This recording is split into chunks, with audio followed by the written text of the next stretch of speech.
You're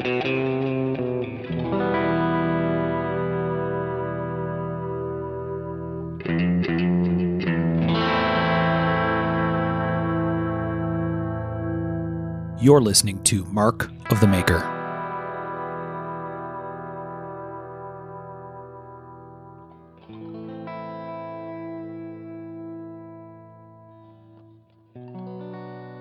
Hey everybody, you're listening to Mark of the Maker, and I'm Mark Steiner, and this is episode 25, so somewhere in the early part of season 2. I don't remember actually, but episode 25 this time, and let's make sure we got everybody with us. As always, we have Mr. Sean Kendrick. Hey, hey. We have Michael Birch. Here. And we have Mr. Tom Crine. Yep, I'm here. All right, so we're going to do something different this time. This is an interview show, so folks who like the interview stuff, you'll dig this one. We have someone with us, and I think Tom is going to explain to folks who this is and why we're talking to him. Yeah, we wanted to interview a newish maker. We just found out our guest has actually been making knives for 7 years, but he's doing it part-time. And this is someone that we've mentioned on the show a few times. And he does a little bit different stuff than most of us do that are on here. And actually, some of us didn't even know who he was. I know him pretty well, and I'd like to introduce Chris Taylor. What's up, guys? Hey, hey, man. Hello. Welcome to the show, Chris. So, yeah, Chris, one of the things we like to ask right off the bat is just to kind of get a feel of how you grew up, so where you came from. Can you tell us a little bit about how you grew up? Yeah, man. I grew up right here in Northwest Arkansas, right here in the Ozarks. We lived in between Springtown and Gentry, down 3.5 miles of dirt road.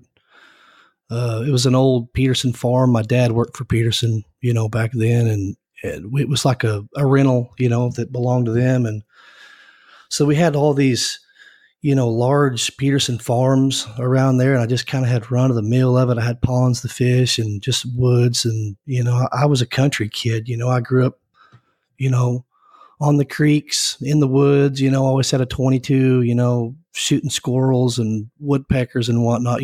Just a typical country Arkansas kid. Growing up in the 80s, 80s and 90s, and yeah, man. I mean, I got like a dirt bike when I was like 10, and I knew every dirt road in Benton County. Really looking back on it, my childhood was pretty awesome. Really, I mean, Sounds like it. We didn't have a lot of money, but I never went without. You know what I mean? So it was great, really. So, Chris, I got to ask you. You said and I didn't know this. So, you said you grew up between Gentry and Springtown on a dirt road. Is that the dirt road that goes to Sleepy Hollow? No, it's okay. I was just curious. It's like north of Springtown on Springtown Road, and it actually connects to Brady Hoff. Yep, I know where it is. Cool. I grew up not far from there. Hold on, I want to get back to the Sleepy Hollow thing. Yeah. So what's Halloween like around there? It always freaked me out growing up, man. But yeah. Is it the same Sleepy Hollow? No, it's just it's actually a store that my uncle owned growing up. So really, it's a store, little health food store and gas station. Yeah. Huh. Yeah, it's weird. It's like it's not really a town. It's just a little spot in the road, but everybody calls it Sleepy Hollow. That's Sean's kind of health food store. Yeah, hell yeah. They got some really good cinnamon rolls. Well, they do. They're amazing. Huge, too. Chris, so this is terminology I'm not familiar with. When you said Peterson Farm, this is like a big piece of property that's leased out by a larger family? What it is there's this old man, his name was Lloyd Peterson, and he bought up property in Decatur, Gentry, Springtown, Centerton, basically this Northwest Arkansas. Yeah, but the whole county. And he started Peterson Farms, which was basically a chicken processing plant. And they processed chickens, and they had farms that they run cattle on. They had, thousands of acres. Chickens. Thousands and thousands of acres. So my dad worked for them, and he was on like the construction crew, and he had a work truck, and we lived in one of their rental houses. And there was literally thousands of acres that I just had to run of the mill of. I mean, we didn't own it, but it's just kind of one of the perks of living there, you know? They're competitors with Tyson. Okay. That makes sense. The Northwest Arkansas, well, most of Arkansas is chicken country. And so yeah, you got Tyson, Peterson, Crystal Farms, all that. Interesting. I did not know that. So sort of a modern ranch hand type of situation where you live on the land and work it kind of stuff. Yeah, kind of. Yeah. Okay. Now we don't have that situation here, but we had some larger dairy farms, where they had, some buildings and stuff and folks lived on it. Yeah. It just made it was easier to work, the property if you lived, right there on it. Yeah. So see, we lived there until, I don't even know. I'm just trying to think. I was probably like 11. Then I ended up in Siloam in town. It was another couple towns over. I wasn't used to living in town. It was kind of a big change for me. And then we end up in the farthest west town in the county, Maysville. It's a little bitty, like 70 people there, a little bitty community. We had a farm there. You did? Yeah. So yeah, we moved to Maysville when I was like 13, I think. Yeah, 13. And so I went to high school in Oklahoma and basically grew up on a huge farm over there. My stepdad, his dad was like a big rancher. He had several hundred acres. He bought feeder calves. We worked on the farm, ground our own feed. I was disking fields, planting winter wheat, it just the typical cowboy style. That's how my teenage years were, really, working on that farm. Now, how old are you? What time frame was this? If you don't mind. So that would have been like in the mid 90s. So I'm 36 now, so it would have been in the mid 90s, mid to late 90s. Now, were you listening to a lot of Garth Brooks like Mr. Crine was, or? Absolutely. Man, you guys could have been best friends. Don't be a hater, man. I did a whole week of 90s music for penance, man. We saw that. Yeah, but then the Nelson you posted the other day, dude. I was like, I'm down with everything Tom's posting, and then fucking Nelson slaps me in the face. Right. I can live without their love and affection. Believe it. I was just trying to come up with bands that were like obscure from the 80s, but you hear the song, you know who they are, right? I knew who they were. They sold millions of albums, unfortunately. Dude, those are some weird dudes, man. I've never heard of them. Never heard. No, their dad was Ricky never. Nelson, so you can only imagine the celebrity surreality they grew up in. Yeah, I did. Anywho, I got us off track on that. Yeah. Sorry. Yeah. I love Tom's outrage at never heard of him. He was aghast. Too funny, man. So I think Tom skipped right on past your brand, man. So Chris Taylor, your brand is Tailor Made Knives for people that may or may not be familiar, right? Yeah. Tailor Made Knives. I'm on Instagram, Facebook. I have a Facebook group. Website's tailormadeknives.net. Yeah, that's it. I didn't skip it. We had to have something to talk about. Oh boy. The host with the most, Tom Crine. The obvious question here is, were you into knives as a kid when you're doing all this cool stuff? Yeah, man. I mean, knives were tools. You had to have them. I mean, you're cutting strings on hay bales, you're opening feed sacks, you're whatever. I mean, it's just, you had to have one.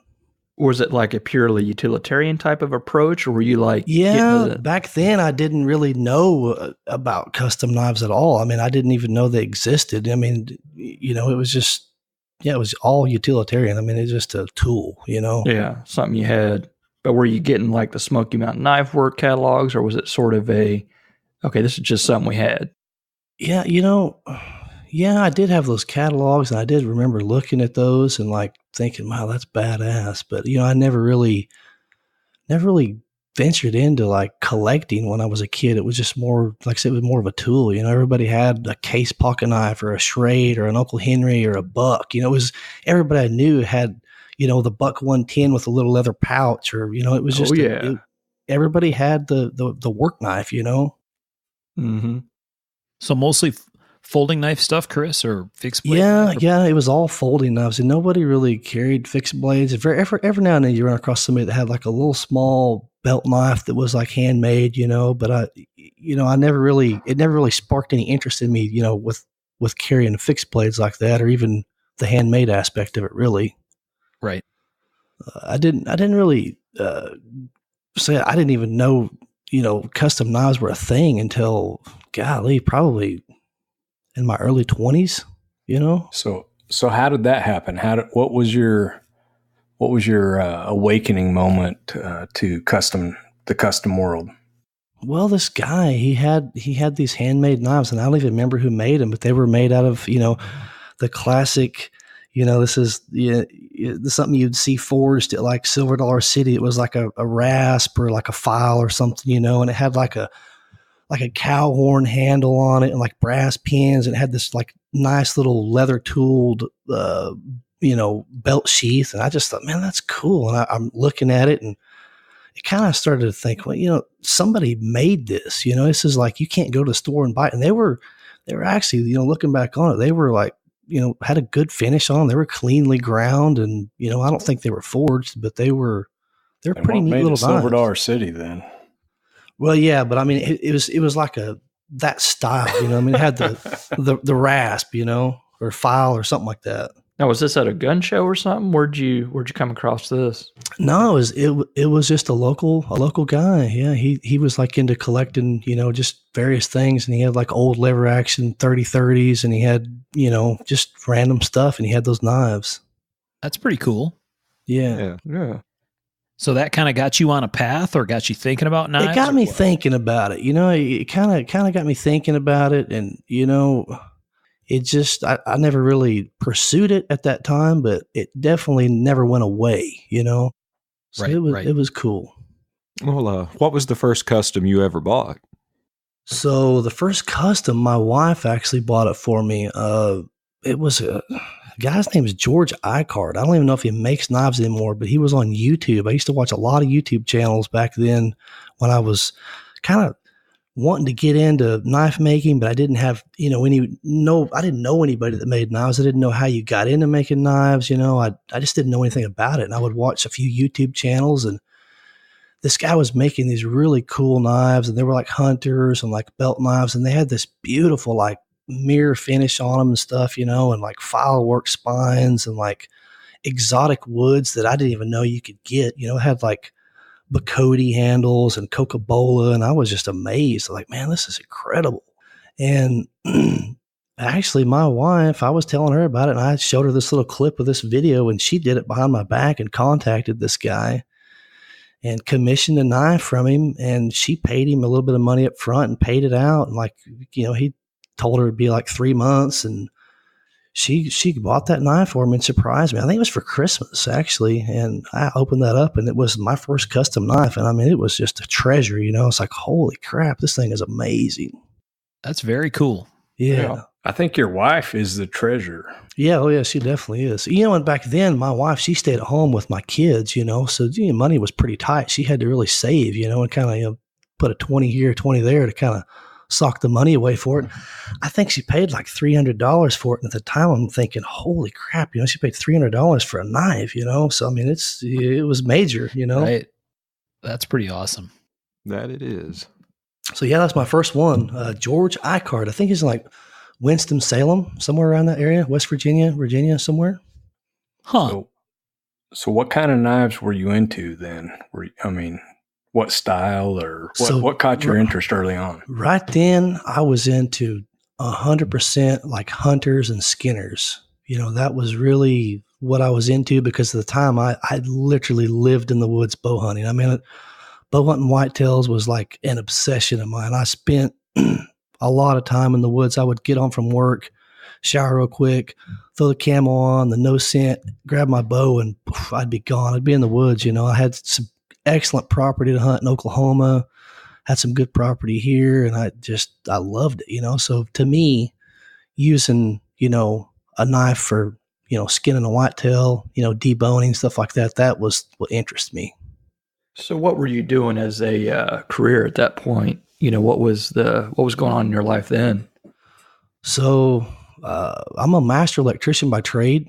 So I've been doing that for quite a while. So that's what I was doing. Still do it. I got my journeyman in 2011. Got my master's in 2013. But I'd been in the trade for a long time. I went to tech school in high school. I worked on the road for a while for a company out of Grove, Oklahoma, traveling, doing Walmart remodels, doing the electrical on that. So I've been in the trades for quite a while. I've always worked with my hands, it's just always been part of my life. Ever since I was a kid, like I said, growing up on a farm, and my dad's a contractor. I helped him, he's a builder, so I worked with him, and it's just always been a part of my life, working with my hands. So going into a trade for me was just natural. I knew I didn't want to go to college. I had no interest in college. I didn't even enjoy like school. I enjoyed the social part of it. I enjoyed what normal teenage boys enjoy, but I didn't enjoy the classroom. Yep. I wish I'd been that aware as a young man. I really do. I didn't know any better. Thought I was supposed to go to college, and did that thing. I didn't know I was aware of it either. It's just kind of the way that it rolled together. Just kind of just happened. Yeah. Oh yeah. So you're doing, real work, a real job, and you're kind of getting interested in some of this knife stuff again. Where'd it go from there? So I went down to my dad's shop because he, doesn't live too far from me. And I just had this idea. I'm like, I'm going to make a knife. And I don't even know where the idea came from. I found this old, like horseshoe rasp of my grandpa's, and an angle grinder, and like a little, handheld bench sander, and just started whacking away at it, man. Just stock removal, put it in a vise, and, started making a knife shaped object, and didn't know anything about heat treating, didn't know, anything. And, I didn't know why I couldn't drill a hole in it for the handle scales and so forth. So that's, so that's why I started watching the videos and stuff. And then I got intrigued into it a little bit more. And then I found out about the ABS, American Bladesmith Society. And I thought, what is this? I'm browsing around on the web, and I see they have these get-togethers called hammer-ins. So I'm like, what is a hammer-in? So I start reading about it, and I find out that they have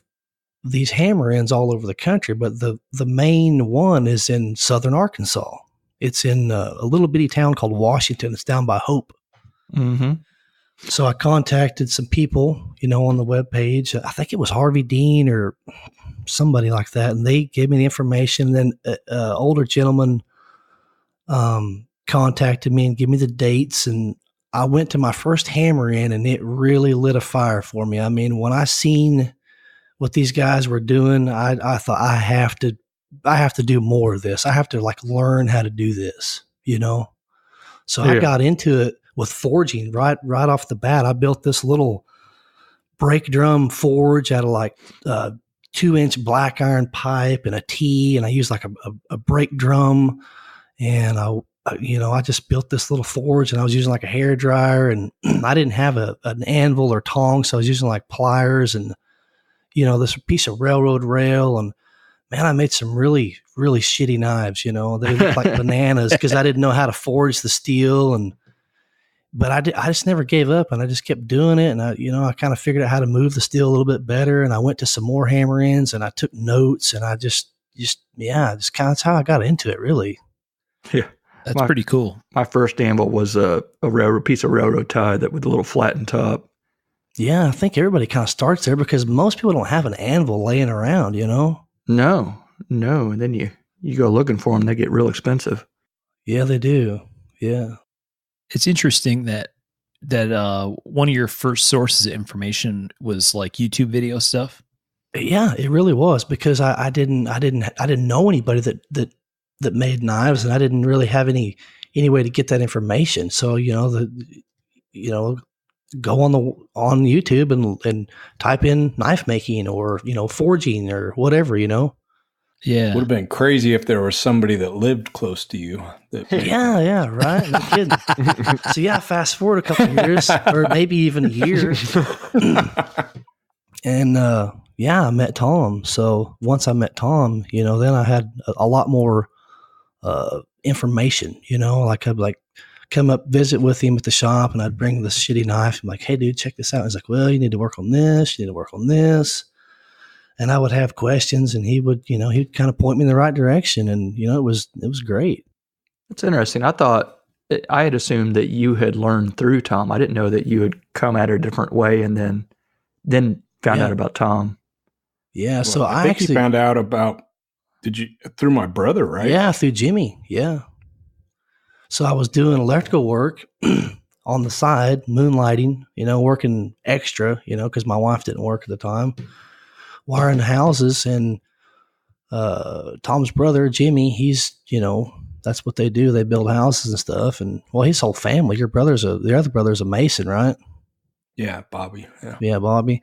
So yeah, I met Jimmy, and we got to talk about knives somehow or something, or maybe I even had one. And he's like, dude, my brother makes knives. And I was like, what? Like, I didn't know there was anybody in Northwest Arkansas that made knives. And he was like, yeah. Which is surprising that he knew that, but yeah. So yeah, he told me, he said, go swing by the shop. He's always there, man. He said, bring something up there, let him look at it. And he said, just go visit with him. That's awesome. Yeah.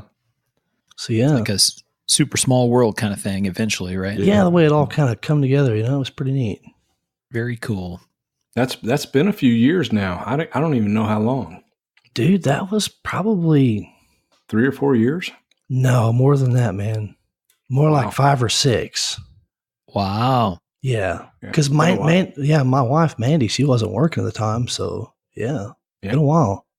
Yeah, that's crazy that when we were talking before we started recording that you had been doing this for about 7 years. Because in my head, I thought maybe it was 2 years. But of course, I have it's just very strange view of how long someone's been making, and people that have probably been around for 10 years, I'll be like, they've been making for maybe a year or two. I have this, I don't know, strange look at times, and maybe we all do.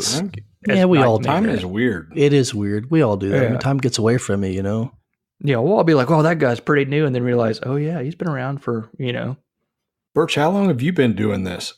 16 years. I can remember you coming to Blade, man, and being like, check this out. Oh yeah, I'm new to you. Awesome. I'm a new guy to you. Besides that, making as a kid and stuff, it was 16 years, I think. Oh, that's crazy. Yeah, I think Sean pinged on that at the end of the last episode, right? About I don't remember how you put it, Sean. Something about if somebody's been making for less than 10 years, somehow they feel like a newbie, or But I mean, it's you think of them that way. There's that perception for whatever reason. Yeah, and some of it just has to do with awareness. Yeah, I've got a couple more years, and I'll be a 30-year overnight success soon. That's if I can get some success going. I was going to say, you're making some assumptions there. I'm assuming things. I'm hoping, man. I'm looking forward to that success. Yeah, someday. Yeah, because we're going to get to tertiary success. Yeah. Yeah. Well, what's pretty interesting to me is like your approach to it, Chris, seems very familiar to how mine was as a kid. I had the same issues of my dad was a woodworker, so he didn't really know much about any metalworking stuff. So I was very confused by why I couldn't drill through this, blade that I'd worked on, or why I didn't understand why, none of that worked. I was like, why is this stupid lawnmower blade not doing what I tell it to do? It was crazy. Problem was, at the time, there was no YouTube or any of that. Yeah. See, you guys, for a little bit further back, you didn't have that information, I feel really fortunate that I got into it with the internet, being such a resource of information, and I really feel like I curved a lot of that, trial and error, and saved myself a lot of heartache by going to those hammer-ins. And I've always tried to take as many classes as I could and learn. I mean, it doesn't matter who it is. I'm trying to learn something from them. If somebody's willing to share just the slightest little tip, trick, any information, I want to learn from people. So, did you hit any like forums or anything like that? Or was it mainly YouTube? So yeah, I did. I did in the beginning. I was on the ABS forum, USN Blade forums. Not real active, kind of just more on the sidelines, just watching. I remember seeing these posts from Nick Wheeler, on the Blade forums, and they were so detailed. He was just so sharing of his knowledge and his processes and everything. And I remember really following his stuff, and there was a lot of people that were really willing to share, and I thought that was really cool. That they weren't trying to keep this stuff a secret. I mean, they wanted to share this information. Yeah, that's the great thing about it. It's never been a secretive type of group, and Nick's done an exceptional job of putting up a lot of WIP threads, and he still continues it, I think, on his Instagram. A lot of information that he still spreads, which is fantastic. Oh yeah. Well, I will disagree with you a little bit, Birch. What's that? 20 or 30 years ago, it was all secret. Nobody shared anything. I think we've come a long way since then. Everybody seems to be willing to share now.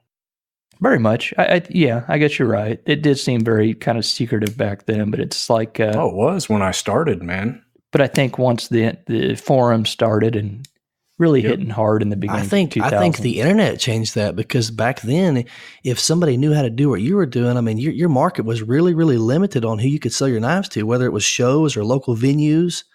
And so if somebody learned how to make a knife or do some kind of technique that this smith or this guy was doing, that's competition. So, I mean, and nowadays with the internet, you're reaching so many people. All of us together couldn't make enough knives to meet the demand of the people that are wanting them. I think the internet's going to change that. Yeah, you are. At least one of us is. Well, I've also found in sort of a weird cycle sort of way, some of the newer guys I've also seen kind of almost secretive, and not a lot of them, but some of them kind of secretive about if they find a new way to do something, like not sharing it. Because there's been a few things I've been like, oh, that's different. I've never seen that. And just asking me like, well, it's kind of a process I have. I'm like, all right, that's fine. And, it's your prerogative. But yeah, it's also kind of like, I mean, we've done all these WIP threads and things like that. And then I don't know. But I think, for the most part, though, people are like in the knife community, makers, for the most part, they're not that way. They do want to share. Well, it's very astounding when I do come across it. I'm like, oh, okay. I mean, then I get them like, oh, really? Oh, I get it. This is your spot. You're trying to find and carve your own path, in this new, very large community. I get it, but it's strange to me when I come across it.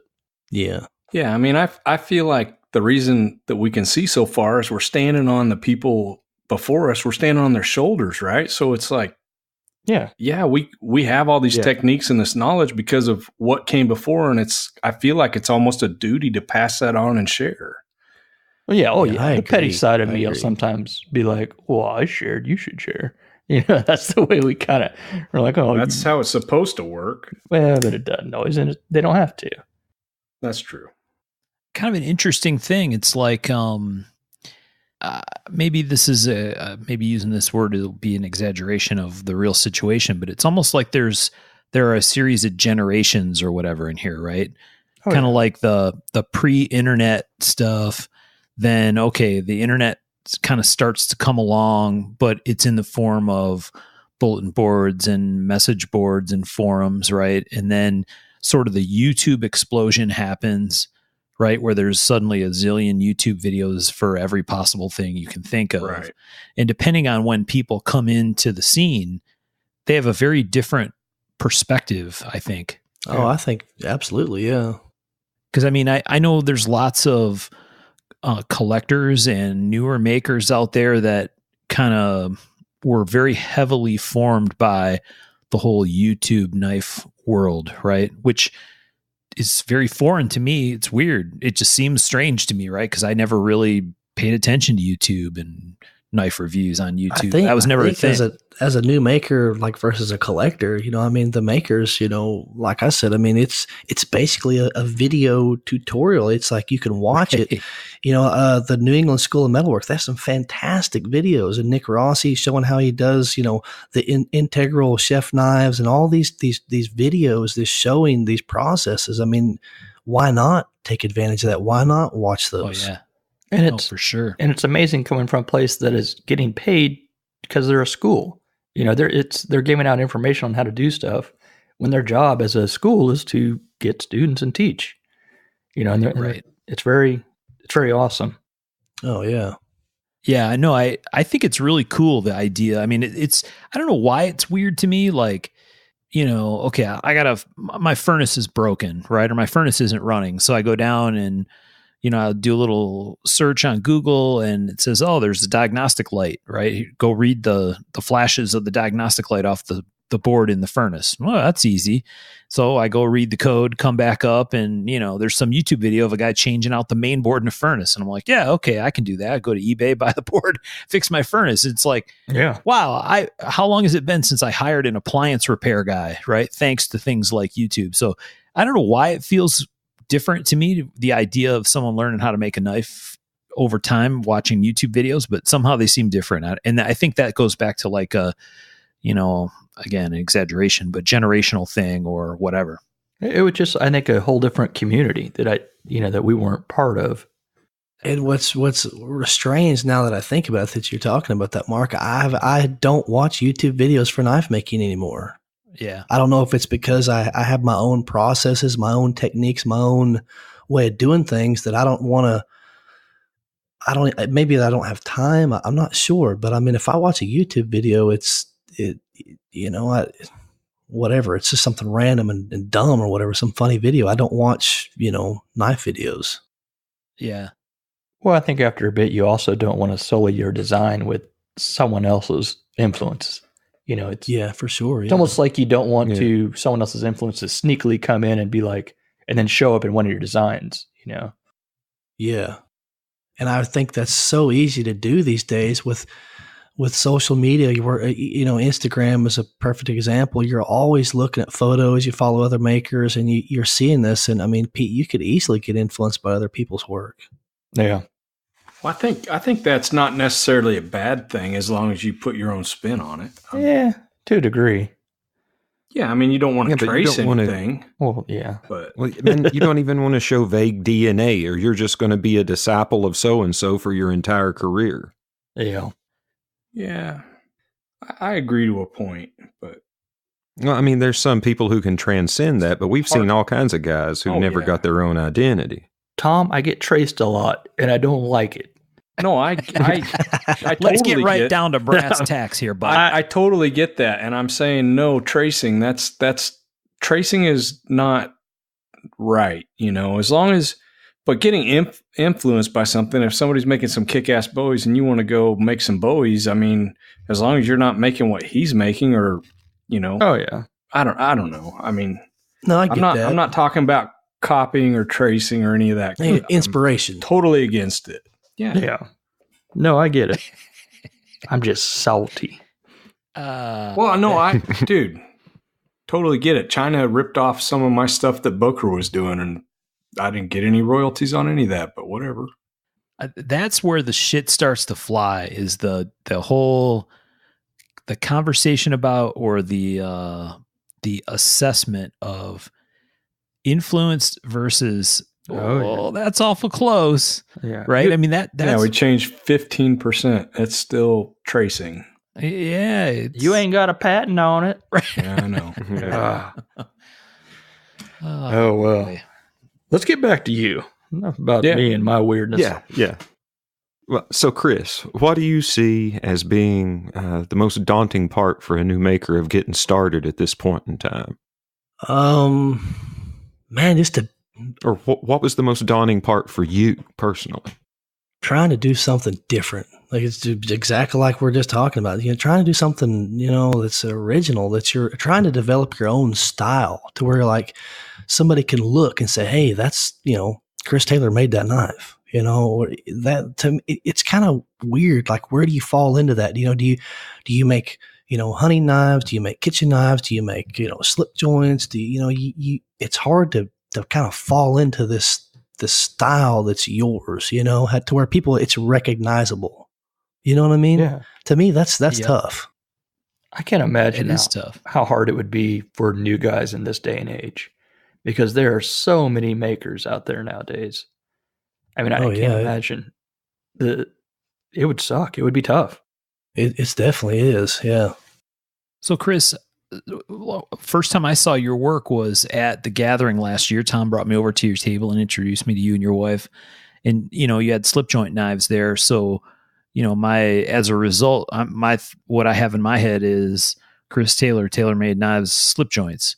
But I mean, you've made other knives prior to that, right? Or you do make other knives than just slip joints, or what's the landscape where you're at right now, what you're making? So, yeah, I mean, I'm basically pretty much consumed with slip joints at the moment.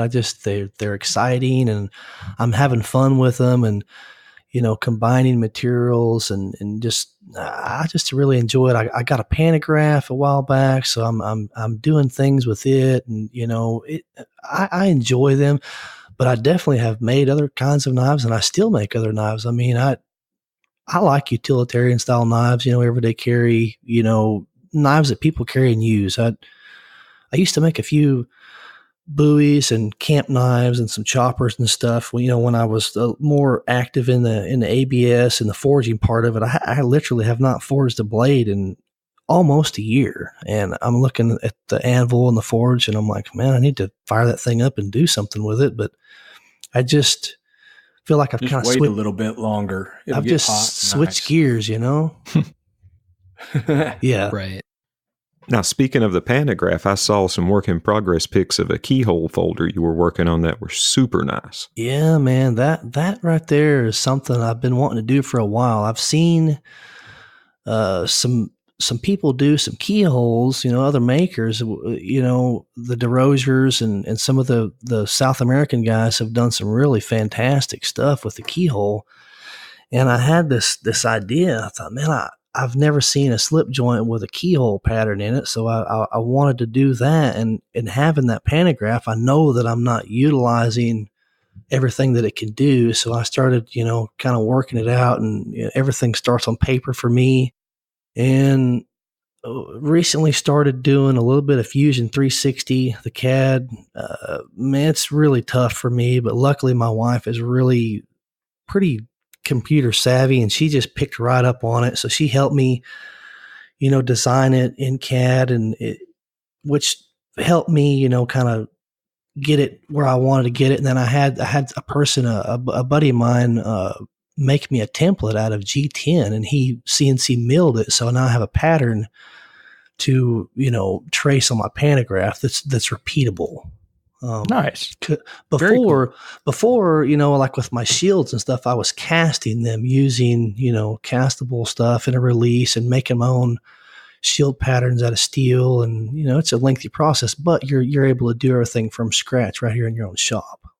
You ever make them out of glue, handle material and glue? No. Yeah, there's that's how I used to do all my pantograph templates. Was I'd take G10, usually like 1/4 inch or whatever, and you'd take the inside corner and get it perfectly how you want it, and when drill holes around your template, you know, so you have lots of gap between that. So you get one side real smooth, and then grease it, and then put them together and pour epoxy or like real hard. What's the the metal type of epoxy JB stuff. Weld. Yeah, JB Weld between it. Yeah, that's what I've been using is the JB Weld, and I just basically router out a little pocket versus drilling the holes, and I cast it with the JB Weld and the release. It's a aerosol. It's from Brownells. Yeah. Spray your positive with that. You know, stick it in there. When it cures, pop it out, sand it flat. Then you have the positive and the negative. The pantograph is really interesting. You can do a lot with it. Oh yeah, you can. Well, this was a fantastic machine. Is yours? What kind of pantograph do you have? So I have a Gorton 3L. It's massive. It's a large 3D machine, and it weighs like probably 4,000 pounds. It's huge.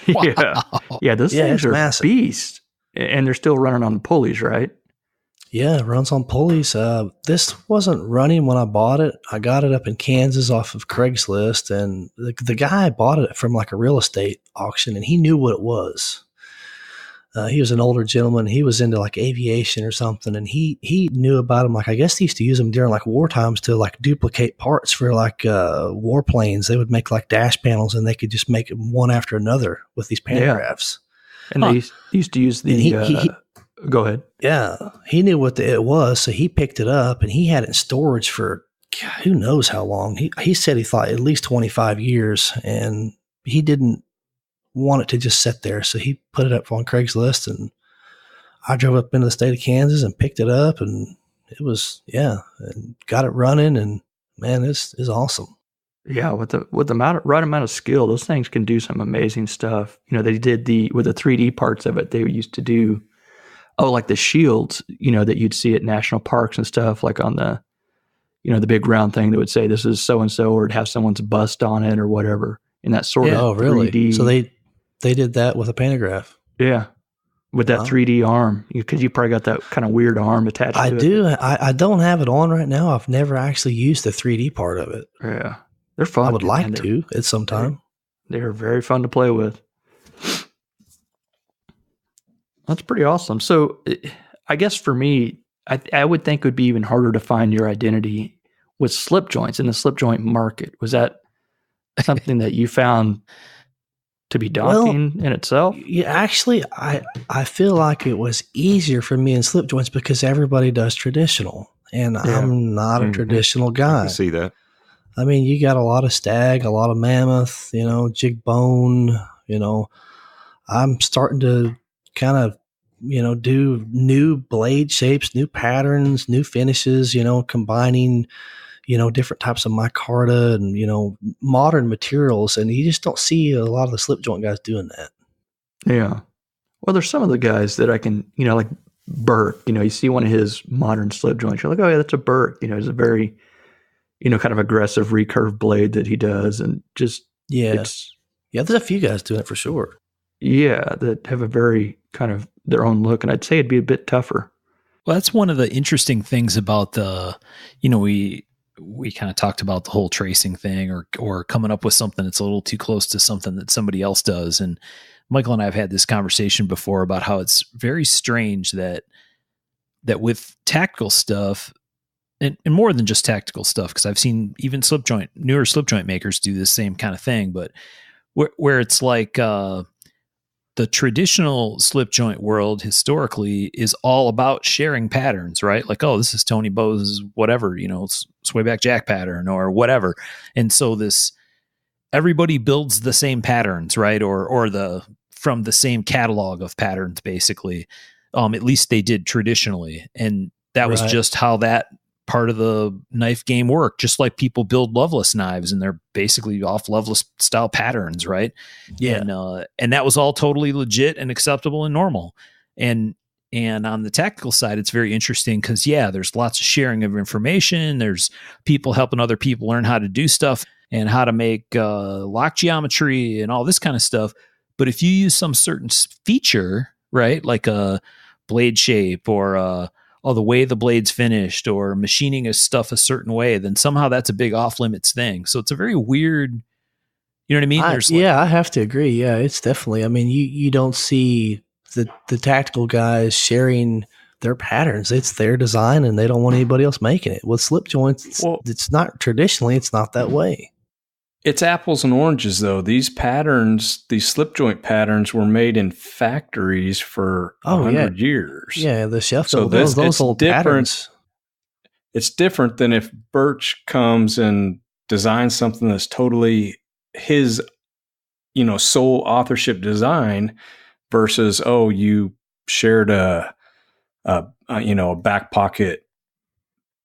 To me, I do understand what you're saying, Mark, but at the same time, it's like these are some historical patterns versus this is something sole authorship type stuff in my mind anyways. I think part of that, what he's getting at maybe is the fact that, so you have all these patterns that get passed back and forth, but then when someone comes up sort of new and then it gets copied, And they're like, what's wrong with that? You're like, well, but this was his own pattern. It wasn't an open source per se pattern.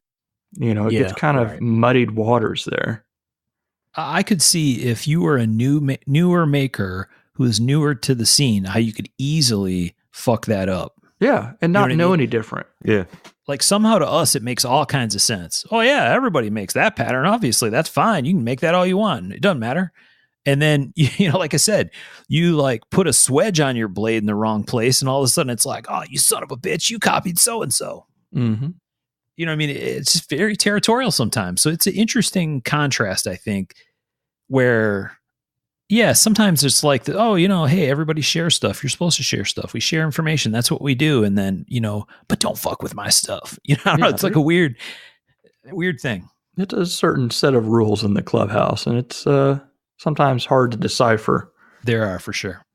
But the people that spend time and kind of look around will figure it out pretty easily. Well, you talk about those rules too, Bert. I went to the ice show up in Kansas City a few years back when I was just getting into slip joints, and this guy had this real beautiful, I don't remember who the maker was. The hand was beautiful, or?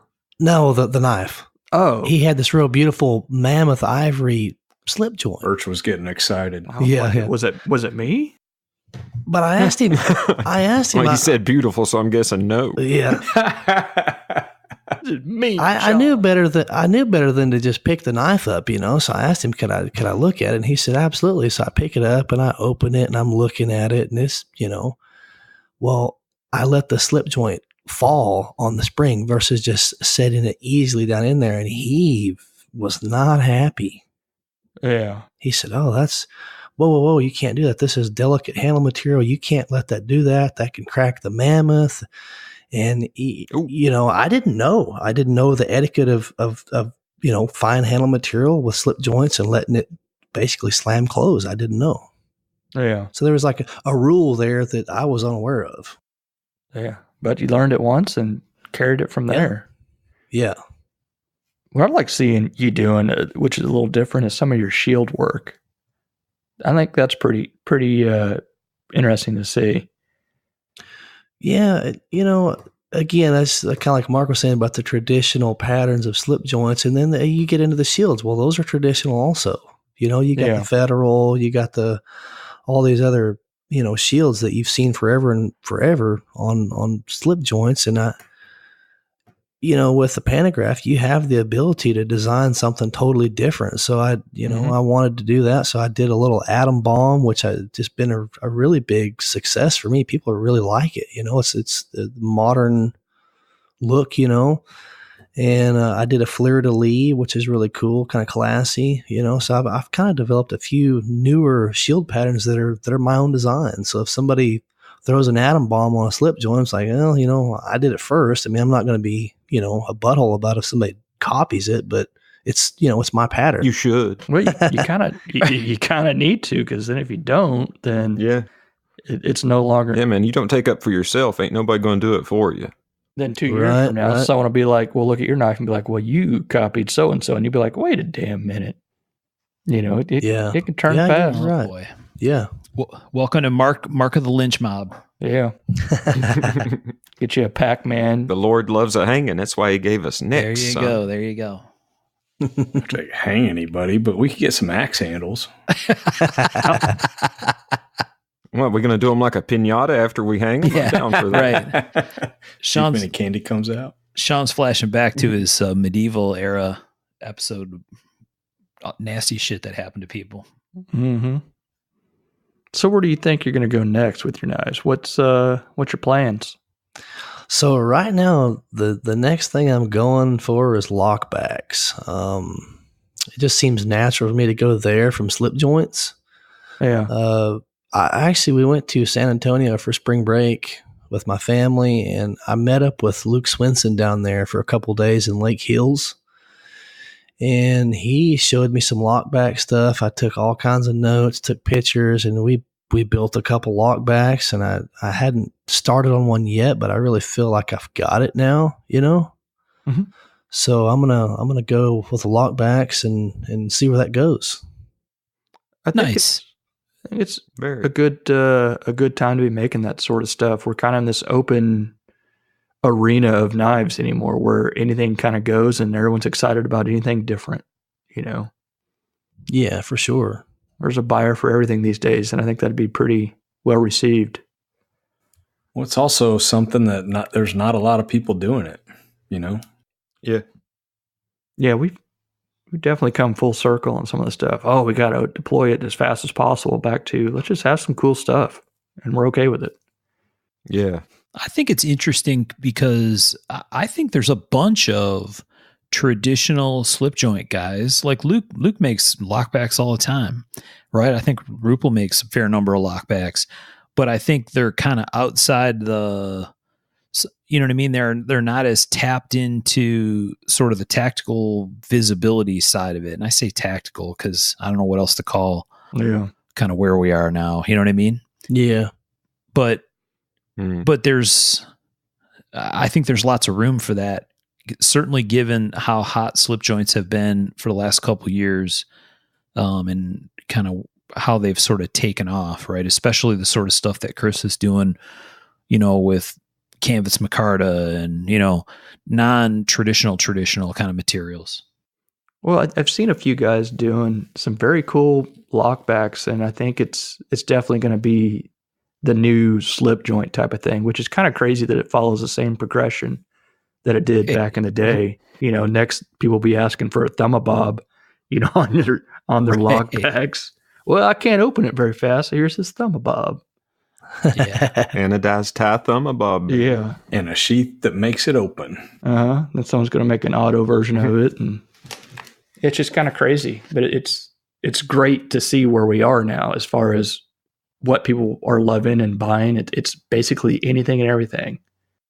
Yeah, it's amazing. Really, you go to shows and just see what people are buying and what's hot, and I mean, it's everywhere. I mean, well, it's a little bit of anything, and I'll do a little bit of Instagram roaming, and sometimes I hate myself for it, but I'll find dudes I've never heard of before making basically, you know, just a fixed blade, a utility type fixed blade, with a ton of followers and obviously doing well. Like, all right, you know, the knife market is doing fine, you know, which there's something reassuring about that. Scary and reassuring, I guess. Yeah, scary and reassuring both somehow at the same time, right? Like, yeah, the idea that there's a market that might not even know who you are, or you don't even know who they are, right? I mean, it's like it's kind of weird to think about. They're in their own worlds and stuff, and it's perfectly good. But yeah, also extremely scary. Everybody knows who Birch is. Come on. Bullshit. Well, I think that's one of the really weird things about, maybe it's not weird at all. Maybe it's completely normal, but one of the eye-opening things about Instagram, right? When we were all kind of huddled up in a forum, or even in our own little pockets with the whole Facebook group thing, right? It's like it doesn't seem like a very big world, right? I mean, no, it is. It's much larger than you realize because the walls are a lot closer, right? In those kind of situations, especially in Facebook groups, right? Where it's a big echo chamber, right? You have a group so that you can show your stuff and talk about it, and surprise, everybody that's in the group loves your work, right? You can do no wrong, which is really nice, unhealthy. Right? Yeah. Tom's like, no, it's the best. Whatever. I posted up Nelson. Everybody hated on me. But when you get out onto Instagram and, like you said, you start to realize, oh my God, this is much, much, much, much, much, much, much larger than I thought it was, or realized, or allowed myself to pay attention to. Right? It's an interesting thing. Sure. It's a little bit like seeing one of those videos of the universe growing out to, you know, it's just star clusters and stuff. And you're like, holy shit, it's gotten huge, you know, and just keeps growing and growing and growing. And it's extremely scary, but it's that means we're open to make and build things that we also want to build, you know, that you can be successful building slip joints and lockbacks and fixed blades and stuff. I'm excited to be able to make some fixed blades here and there. Dude, and you're using some D2. I like that. You didn't even comment. I made that just for you, and you're just like, well. I clicked the little like button. I was in the shop working, man. I'm over here listening to Nelson. Yeah. I loved on it. I noticed it. Birch was, all he wanted was a little bit of approval, Tom. That's all. Just a little approval. Didn't get it. Always deny it. Need my validation. Don't ever give it. Need my validation. Yeah. This feels like this is like the underlying story of 11 different Disney movies. So I guess, all right, let's get back to you, Chris. Let's, so when you're seeing, when you're seeing like Instagram, you're seeing YouTube, and you're seeing all the stuff out there, did that even cross your mind that you needed to worry about it? Not that you do or anything, but was it almost like, oh, it's too much that I'll just kind of sit here and do my own thing? Or did you try to take it all in when it came to starting? No, man, I try to take it all in. I see, I'm probably like the other spectrum. You say you occasionally browse and look, and I spend a fair amount of time, looking. I want to see what people are doing, what people are buying, what things are selling for, because that's another thing that's kind of like pricing your knives as a newer maker. It can be tough, so I keep a pretty close eye on the market, honestly, about what's going on out there. Oh, and when I say occasionally, I mean an unhealthy amount. So, and that brings up a good question. So how did you go about pricing when you started out? So when I started out, I gave all of them away for a while. And then I thought, man, I think I can sell this for like $40. Yeah. So I sold some for 40, and then I was like, man, this is a little bit better than the last one. I can sell this one for 50. And then kind of went there. Next thing you know, I'd made like maybe 10 knives. I'm like, this knife's worth $100, it's got a nice sheath. This thing's worth $100.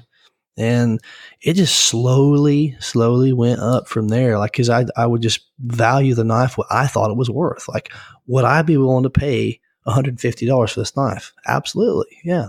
So that's how I priced my knives in the beginning. It was just what I thought they were worth. I didn't really I didn't know the market. I didn't know what other people were selling theirs for, cause I didn't really keep an eye on it like I do now. Yeah, you didn't have a frame of reference, right? No. And where was this? Where were you selling at? So the first few ones I sold, I actually sold them on USN in the Cove. I sold a few in there. Sold a few, believe it or not, I sold a few on YouTube. I used to have a YouTube channel back in the day, and I sold a few on there to people that watch my videos. Really? Nice. Yeah. Who would have thought you could sell knives on YouTube? I don't even know how that works. You just be like, oh, this is available in the comments. How does that even? No, I would just show a knife that I made. I'm like, hey, check out this knife that I finished up, and I would be showing it off, doing a video, and somebody would comment, like, hey, would you consider selling it or whatever? Like, or how, can I? They'd message me like, how much? I'm like, well, I'll take $150 for it, and I sold, I don't know, several, really. Nice. Yeah, whatever gets you started. So, when did you start with Instagram and Facebook group and stuff? I had a Facebook page for a while, and it didn't do much on there. It was just kind of people weren't really involved with the page, and then I created a group, and I got a little bit more involvement, a little bit more participation in the group, and I started an Instagram. I'm thinking it's been probably 5 years ago. So my Instagram is probably 5 years old. Yeah. So yeah, and this was never my intention to sell as many knives as I could make, or turn this into a business. I did it because I enjoyed it. It was like stress relief for me. I said I'm an electrician by trade, so to me, knife making was just a hobby. It was just something fun, And if I sold it, great. If I didn't, no big deal. And it just kind of escalated from there. It turned into more and more, and then people would, send me a message on Instagram or in my group, they'd be like, hey, you gonna make any more of those? I want one. And it just turned into this thing that I really didn't. That wasn't my goal, But I mean, I'm grateful that it did. I mean, it's fantastic. The people that I've met, in knife making, at shows and other makers and the people that are buying these things, it's the knife making community is full of amazing people. Really, I never would have dreamed that it would have changed my life the way that it has, because I've made some really good friends through this, and I've met some fantastic people, and it's really influenced my life really totally. And it's been a major blessing for me and my family. Yeah. And I think it probably goes with a lot of other kind of smaller industries, I guess. I bet there's like knitting communities that have changed people's lives. And I think there's something that has to do with being passionate about something and being around people that are passionate about the same thing that makes it such absolutely. And you say, it's a small community. I mean, because basically it really, you get out, we live it, we see it every day. We're in this, this knife making world, we know, this maker, and they, you're seeing all these different knives and all these different designs and patterns and Damascus, and you step outside of that, there's people that don't even know what Damascus is. They don't even know about custom knives. It doesn't even exist to these people. It's really interesting. I mean, you could talk to somebody outside of the knife making community and they just think that you're nuts. Yeah. I'm pretty sure that's all my family. But at the same time, I think that like the Forge and Fire stuff has kind of blew up our spot a little bit. Definitely. Yeah, it definitely did. Let the cat out of the bag, I guess, some on that, for better or worse. Yeah, well, that goes back to that thing I was saying before about how it's like, one of the weird things about having Facebook groups like we're kind of situated in now is, like you said, what looks like the world isn't really the world, right? It's what looks like the world, the population of your Facebook group is an incredibly small slice of the overall population, right? So, you can quickly get lost in that if you're not careful. Well, yeah, that's like I've said before. The Facebook groups is that bad? Well, they're like a store with no windows, so no one can see in. So it's good and bad. Go ahead, Mark. I think it can be bad. I mean, I think sometimes, I think we've seen it, right? There are people that sort of hole up in those places and it can end up unhealthy, right? Mm-hmm. I mean, it can end up in bad business practices. It can end up where someone has a very hugely inflated ego that leads to bad stuff happening, right? Very much. So, it's, I don't know. There's a lot of weird social pressure that comes with it and stuff to think about. I think we need to be scared. Not scared in an unhealthy way, but we need to have that drive, I guess, which is another way of saying scared. It's the drive to be making better knives, and seeing all the stuff out there definitely keeps you wanting to make better stuff. Yeah, they talk about that drive too. Tom, he's the one that got me going to shows. Do we need to go to shows? We all sell knives, online. It's crazy the way it is, Tom sells knives in his group. Birch, you sell knives, everybody here, they sell knives, but shows they're really important. It lets you connect with people, and it's part of our culture. As knife makers, I think it's really important. Very much. Yeah, totally agreed. And man, on that point, what are your best and worst show experiences so far? Best and worst, like as in like sales, or what do you mean like by experiences? Just overall, like overall, man. What's the best time you recall? What's the worst time you recall? I love Vegas. I'm with Tom. Vegas is an incredible place. It's just so much fun. The people are just, I don't know, everybody's there to have a good time. It's great.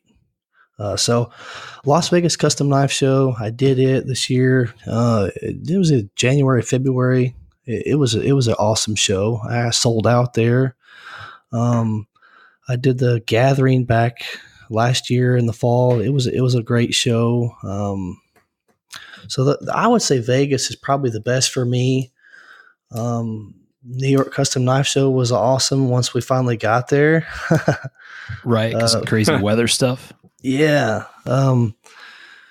I've done the local Little Rock show for years now. I think I've done it for 5, maybe 6 years, and it's just never really been a good show for me. I'll sell, I think the first year I went, I didn't sell anything, which was, as a new maker, setting up and having a table and watching people walk by and just look at your knives, and they don't want to make eye contact because they don't want you to like think that they're interested or whatever. It's a really weird feeling because you've put everything into these knives, you've prepared for it, the weeks before, late nights and stuff, getting ready for a show. And then you go there and you don't sell anything. It's like, oh man, what did I do wrong? Well, I mean, it's just not a good feeling, but it's motivating also. So I've done that show for 4 or 5 years. I actually did it this year. I sold 2 knives there this year, and I've pretty much made up my mind that I'm not going to go back. Yeah. It's just not worth my time.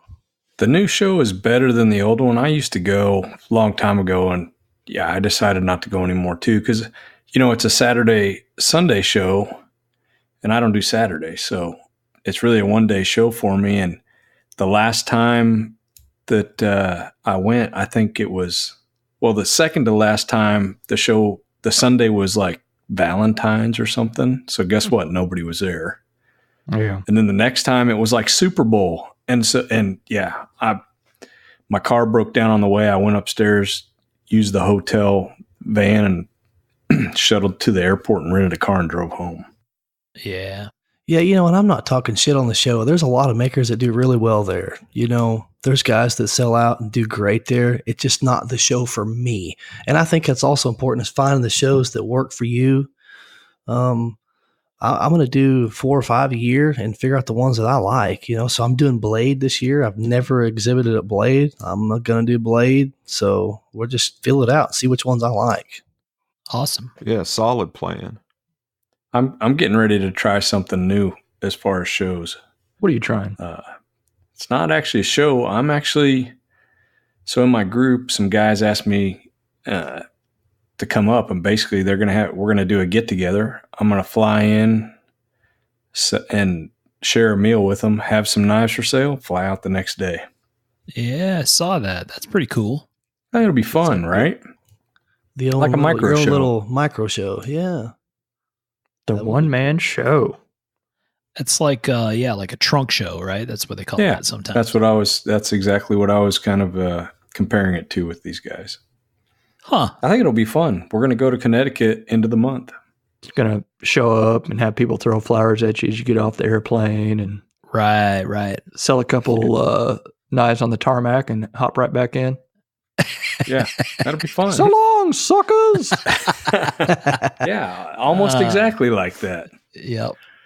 Nice. I think that's going to be a fun experience. I think we're always looking for new ways to do stuff because sometimes it gets to be the same repetitive stuff over and over. Yeah. And I think we need to be finding new places, new clients, just keep expanding. I think it's healthy to do that. Yeah. Not like the one-man ego trip, but yeah, stuff like that. Tom just wants to be the DB Cooper of the knife world. He wants to fly in, jump out of a plane. Yeah. All kinds of stuff lined up. No, I think that it should be fun. Yeah. Yeah, no, it's a cool idea, man. So, Chris, so you've done, did you say Vegas was your first big show? Yeah, the Gathering was my first big show. So I did the Gathering, then I did NYCKS, and then I did the Las Vegas Custom Knife Show. And then I did Little Rock like 2 weeks later this year, and I Blade in June. Yeah. Very exciting. So we talked, you probably heard, because we know you've listened to the show before. We talked about in the Blade Show episode, we talked about some situations, the funny stuff that happened. Do you have any funny stories or weird things that happened when you were selling knives at a show? Not really, because I'm still pretty new to shows. I did do a lotto in New York, and a guy was confused about what a lotto was, and he thought he was signed up for a free knife, and I had to explain to him, and it was a little awkward, but he was cool about it. I think he, a little, but I mean, other than that, no, I mean, most people are, pretty good. I haven't had anything, nobody's ever dropped a knife or gotten cut or anything. Nothing weird or anything, Right. Nobody's letting your knives drop back on the thing. No. Slam it closed on your Mammoth. Yeah. No, actually, I mentioned that I took a Mammoth knife to New York, and when people look at it, I tell them, just don't. Yeah, you can look at it, just don't let it slam shut. So it was a learning lesson for me. Check that out. Full circle right there. Yeah, for real. It gets real scary in some of those, higher end, high dollar pieces. Till they get sold, you're like, be careful till they end up with the end user. Yeah. Because it's not your knife, it's whoever wins it or goes home with it. Yeah, it can get odd very, very quickly. Yeah, very much. So I've got a question, and I think this is the question that Sean was kind of trying to hit early on. When you're actually working in the shop and building a knife, what is your favorite part of that, and what's your least favorite as far as the actual construction? I thought Tom was going to ask, what is your favorite Nelson song and your least favorite Nelson song? Heaven, of course. I don't even know who Nelson is. You're lucky. I'm sorry. Go back to your question, Tom. I'm sorry. So my favorite part, man, probably grinding. That's probably my favorite part, because that's where it all, that's the precision part of it. If you can't grind, if you can't lay down a good grind, what good is the knife if it doesn't cut right? Hey, don't cut on me. Yeah, I like the grinding. That's probably my favorite part. Yeah. The least favorite, hand sanding, hands down. I hate it. It's terrible. It's not enjoyable for me. When I first got into knife making, I didn't have a 2x72. These things were forged, so I was forging them basically to shape, annealing them, and then draw filing the bevels, guys, and then hand sanding. And I end up with carpal tunnel from that shit. I don't like hand sanding. Been there and done it. I've done the draw file. Yeah. So definitely not hand sanding is therapeutic kind of thing. We've heard some people say that. It's not for me. No. Interesting. And you like the grinding part. That's very, very interesting. Yeah, I like the grinding. The handle shaping's okay, but you got to deal with the nasty dust, so I'm not really a big fan of that. So to me, grinding those bevels, man, that's the best part for me. That's where it's at. Yeah. It's where you make it or break it. Yeah. All right. So no hand sanding. I get it. What as far as materials go, Chris, what kind of materials do you like to use? What's your favorite stuff to use? Man, I like micarta. I just love the variety that you get with it. The textures, the colors, the vintage stuff. When you grind into it, you get a different color. And like Tom mentioned a couple podcasts back, the unique micarta, I've been using a lot of that stuff from Greg. He's making some insane stuff. So for me, micarta is my favorite. It's stable, it's predictable, it's readily available, and it's great material. So I'm going to have to go with micarta for the favorite material. You've been using a lot of multi-layered kind of multicolor, multi-layer sort of stuff, right? Yeah. A lot of cross-cut stuff and some vintage stuff, and just I just like it. It's good stuff. If you don't mind me asking, how's your favorite way to finish your micarta? So I'll come off the belt, slack belt to 400, then I'll hand sand. I've got a little sanding stick that's about 1 inch wide, probably 6 inches long. It's like angled, and it's got a little rubber pad on the bottom. And I cut my sandpaper strips and I wrap it around, and I will hand sand with that little rubber backed pad up to 800. And then I'll just real lightly with some real fine steel wool, just kind of go over it real lightly and look it over and kind of give it like a brushed finish on my pins, and that's pretty much where I leave it. I don't like it buffed and shiny. Yeah. So to me, the satin 800 grit And then the real fine steel wool on the hardware gives me the look that I want. Yeah. And then I'll take like the gray, the real fine gray Scotch-Brite pad, and I'll hit that on the spine and just kind of smooth and just give it a good brush satin finish on the spine. Yeah, I like that on the flats of the micarta too. That gray or even the white sometimes gives a real nice look. Yeah. I've never used any of that on micarta. I have to try. It just gives you a satin finish, man. Not glossy, not buffed or shiny. Well, the buff sometimes gives it such a, I don't know, too much of a shine. Like we talked about, I think the last episode about kind of you get the reflection instead of the colors. Takes away the depth. I think it does take away the depth. It's not as inviting when you see that glare. It's like I don't know. It just kind of turns me off a little bit. Yeah. Chris, what about least favorite materials? Have you done knives in materials that you disliked? Like, oh man, what am I doing? Or this was man. Timascus. I mean, it's beautiful, but I don't like working with stuff like that. I've used it a few times for bolsters and stuff, and I don't like working with anything that it's just terrible. So I'm gonna have to go. He whines a lot about titanium too. I don't like titanium either. I mean, I'll be honest. It's not the easiest to work with. No. Yeah. It's is it the fact that it can start fires, or what part of it do you not like about it? All of it. All of it. The fact that it's always warped and all that fun stuff. Yeah, I mean, you can't surface grind it. It starts fires. It seems like you sand on it forever to get the scratches out, and then if you go to do the heat anno on the Timascus and stuff, if you go too far, you got to go back again and sand it off, and I don't enjoy that. No, it's it's a beautiful material if it's done right. It's the Timascus train coming to tell you about it. Choo-choo. Right. Too funny.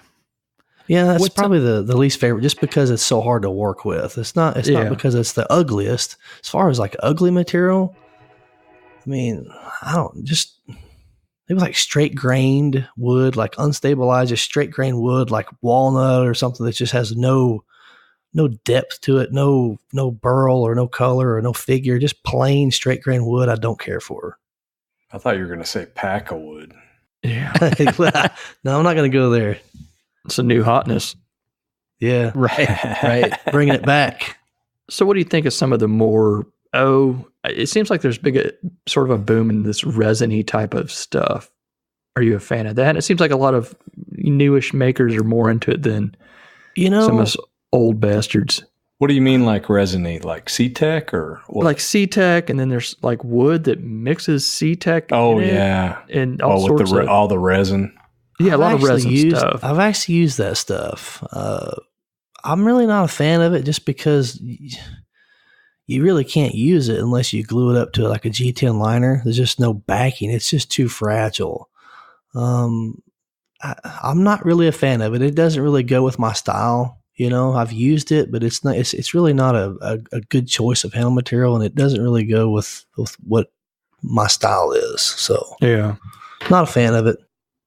Okay, yeah, it's some of that stuff. I look at it and I'm like, I don't like that, but then I don't know if it's because I'm old and set in my ways, or it's hard to be objective about your own likes and dislikes sometimes. I used some pine cone one time that was like cast in some of that resin, and it was like white, and they had split it.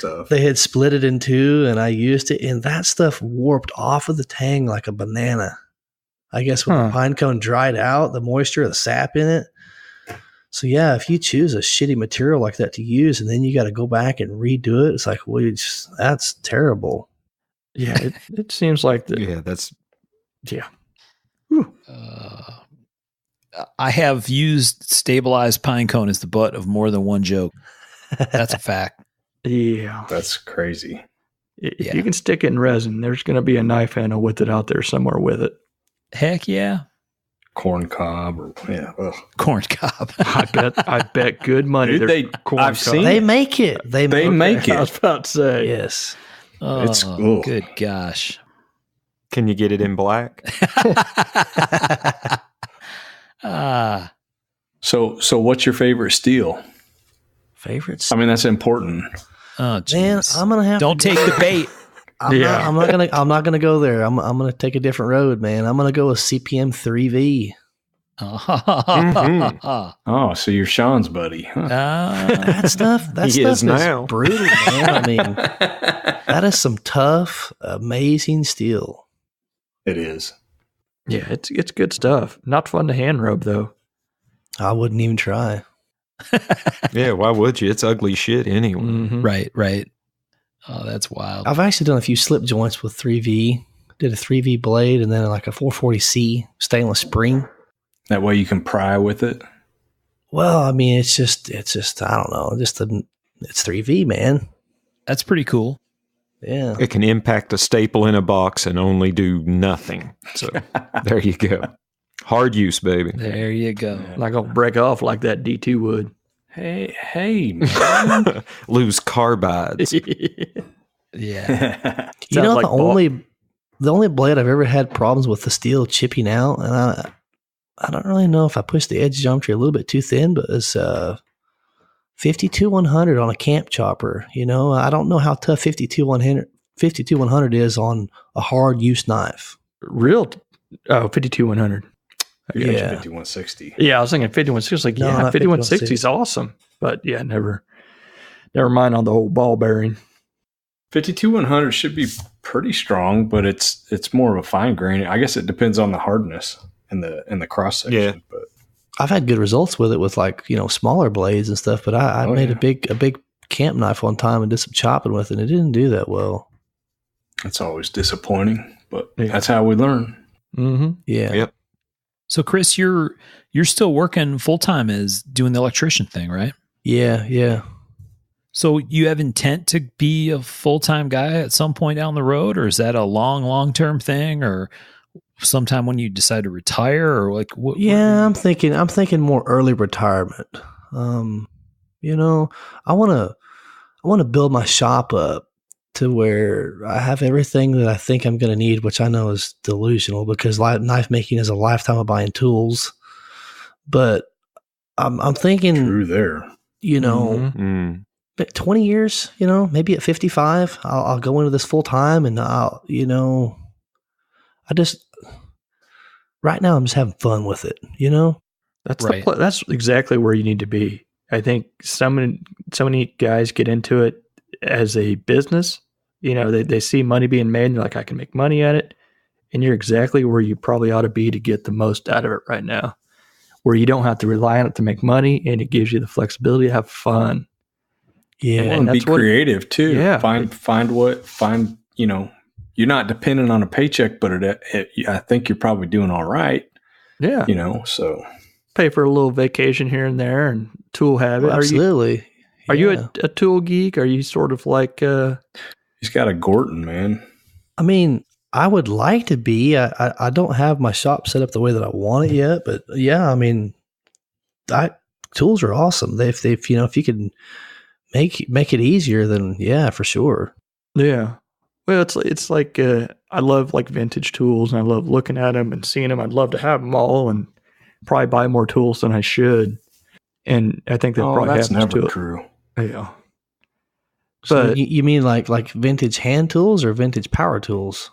I like a lot of the vintage power tools, you know, like the old pantographs, the old milling machine, stuff like that. But I also don't know how to use half of them properly. So I need to be going to school with Sean. Right. You can be my lab buddy. Lab partner. So Chris, your shop, is it at your house, or it's nearby, or it's in a rented space, or how's your shop setup work? Yeah, it's at my house. It's in the back of my property. So we got 5.5 acres. We built a house a couple years ago, and I think I built my shop last year. I've got a 30 by 40, 10-foot sidewall. It's got the spray foam insulation through the whole thing. I framed off 10 foot in the back. So I've got 3 rooms in the back. So 10 by 30 is grinding room, clean room, and bathroom in the very back. So the shop area is 30 by 30 where all the pantograph and mill and forge and anvil and all that stuff's that heat treating. But it's a work in progress, but it's really nice compared to what I had. I was working out of one of those little portable buildings with like a lean-to off the back, and that was like my forging area and stuff. And it was okay, it was adequate, but this new shop is really nice. Yeah, very cool. Yeah, sounds like a nice setup. Yeah, it's pretty nice. That's a pretty good size spot. Yeah. Yeah, I mean, it's 1,200 square foot. And before, the little portable building, the little storage building was 10 by 16. Right. So you're looking at 160 square feet, and now I've got 1,200. Oh, yeah. Right. Feels like a palace, right? Yeah. Well, for the longest time, I walked around looking for tools. I'm like, where did I set that at? I'm like, because the little one, I knew where everything was, It was within arm's reach everywhere. I had a workbench set up just perfectly and everything. Yeah, it was within arm's reach. And this new shop, I'm like walking around like, what the hell? Where did I set that tool at? And like, but I'm doing better now. But for a while, I was pretty scattered in there. The only problem with like a bigger, moving to a bigger shop is you feel like you need to like even out the tools along the wall and stuff like that to make it feel balanced. And you're like, wait a minute, why am I walking across the room to do this process that I used to be doing right next to each other? Well, I've noticed that I'm not setting stuff up in the center of the shop, so everything's around like the edges. And I feel like I've kind of left that area open. I'm like, I really need to be putting stuff here too, like to utilize that space. That's your skateboarding part. Yeah. Right. The indoor go-kart track like Tom's going to build. Well, my kids, they've got a dirt bike and a four-wheeler that they keep parked in there. So they've got the overhead door and I keep them in there. So kind of handy, almost as like a little bit of storage area too, Oh yeah. Right. But if you don't dominate your shop and fill it with something, it's going to end up being permanent storage. Be careful with that. True. Just shove a tool right in the middle just to make sure they know it's still shop space, kids. My next big tool purchase is going to be a big mill, like an older Bridgeport or something along those lines. Like maybe a Lagoon. I'm looking at an older domestic mill.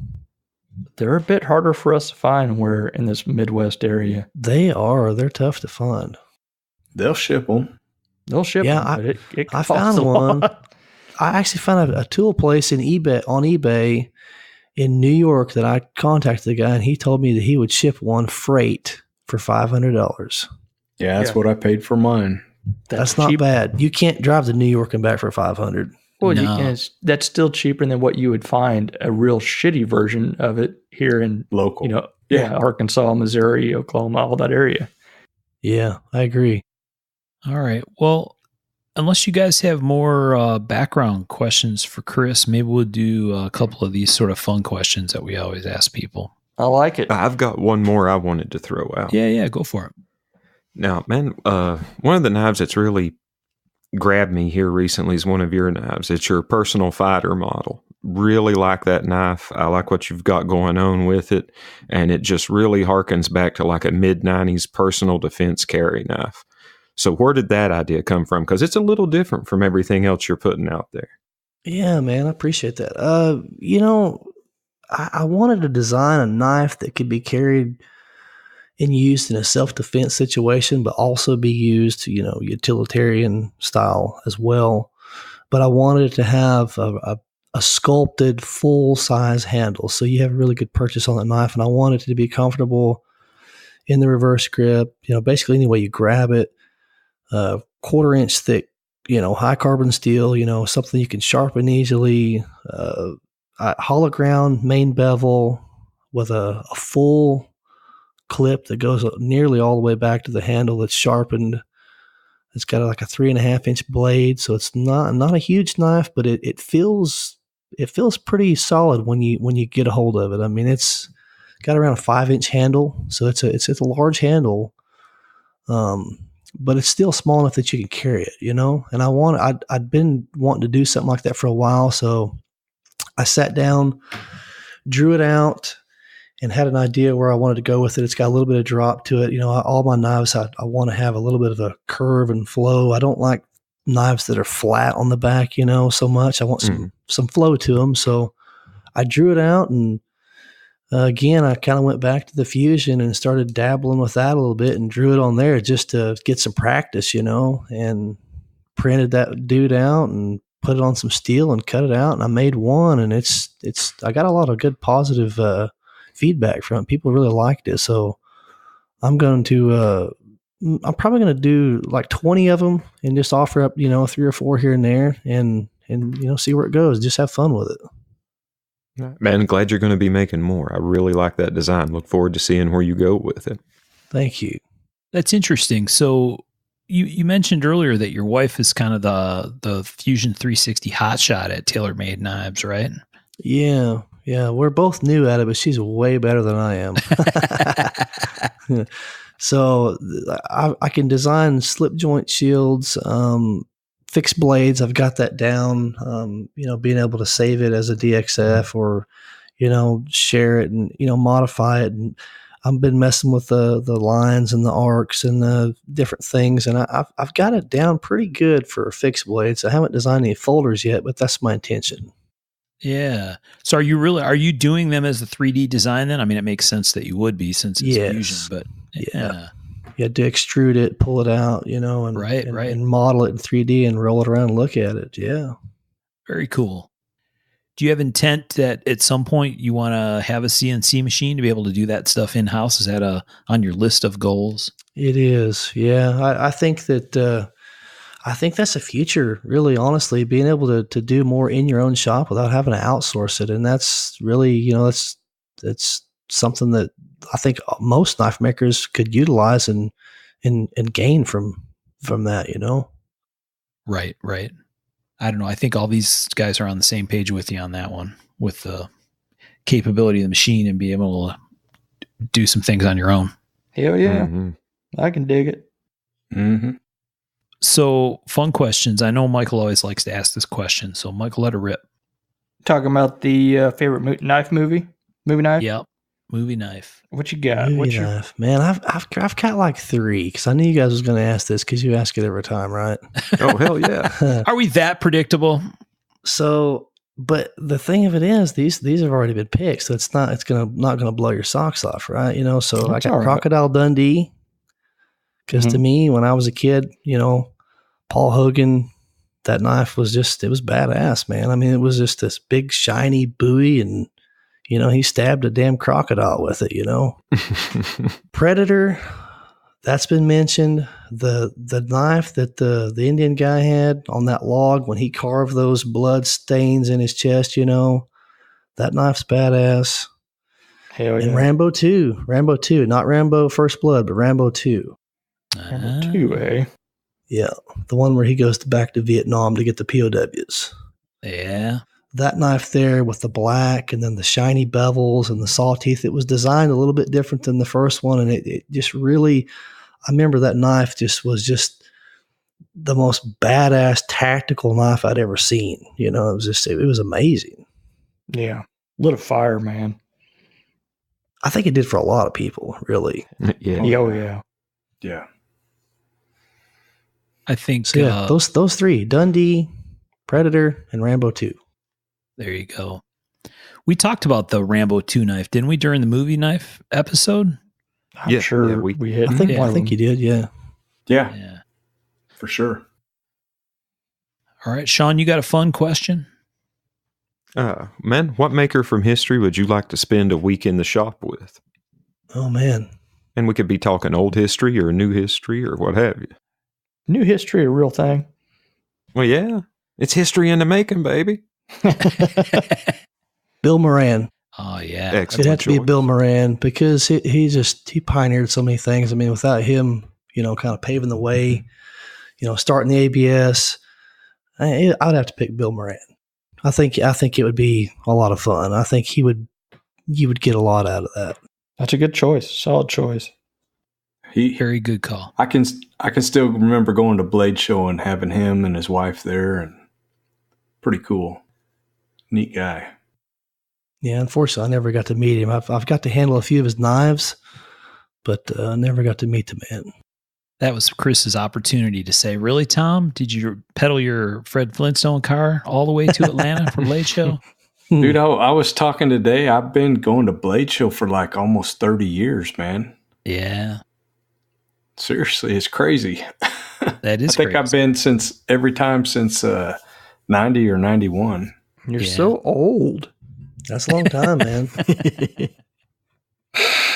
I know, man. I gotta get my digs in, and you're all losing weight and shit. And I'm over here. I'm not gaining. missing a step yet. I'm It's picking coming. it up. I'm picking up whatever you're dropping. What about you, Tom? You got a fun question? Yeah. So, Chris, so we found out who you'd like to spend a week in the shop with, but if you could trade a knife with anyone in history, who would it be? Oh man, Loveless. What knife? Oh man, that's tough. A Big Bear. Yes. Yeah, probably a Big Bear. So you're Sean's buddy and you're Mark's buddy. I get it. I get it. Man, I actually Yeah. prefer the boot knife Loveless did to the Big Bear. Yeah. I love that, but I'm with you, Sean. I'm more of the shoot knife guy. Nah, the boot. Yeah, I know, boot. but smaller. I like the shoot. Oh, yeah. I'd really like to get the small horn, or what's the city knife, something like that. I'd love Yeah, it. the city Yeah. knife is nice. Yeah, got the little snap that fits on the sheath. I love that idea of sort of a pocket. I don't know. I love that idea when I first saw that little snap on there. I was like, damn, that's so It's cool. really cool. It really is. Really Yeah. smart. Yeah. Yeah. Well, it's functional and clever at the same time. That's pretty neat. Yeah. But you know that when he did that, he had to be like, are they going to like this or is this just weird? You know, to be like, I'm going to put a snap on a knife handle. Or he may just love this it up and be like, I'm going to make what I want. Yeah. I think he probably just made what he wanted. Yeah. Exactly. Put my dollar on that. Yep. He's a pretty smart guy. Yeah. All right. Well, Chris, you got any special projects you want to talk about or mention, or anything coming up that you want to get the word out there about, or any secrets you want to let out, or any of that kind of stuff? Any one-man shows you're doing? I'm not doing any one man shows. No. You didn't. That just sounds bad, man. That sounds Yeah. horrible. Golly. Nothing special, really. You know, no projects. I'm just having fun with it. You know, I got that keyhole slip joint coming out that I'm going to finish up. Going to be some lockbacks in the future. Some of those personal fighters that Sean was asking about.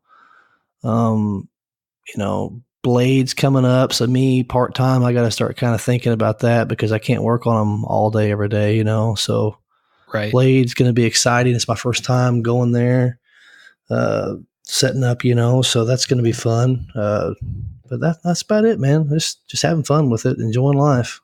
Yeah. Very cool. Man. So go ahead. I was gonna say it's been very nice talking with you and getting kind of a different insight into your approach to the knife making and you know the kind of world that we see every day. It's nice to see it from someone else's eyes. Yeah, man. I appreciate you guys having me on. This has been a lot of fun. Yeah. Oh, our pleasure. Yeah, it's been good.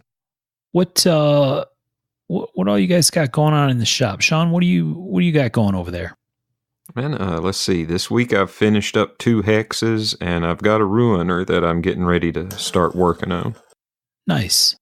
Fancy man. Stacking them up like cordwood over there. Shit. The cords must be real small in Real fucking small. Michigan. Right. What about you, Tom?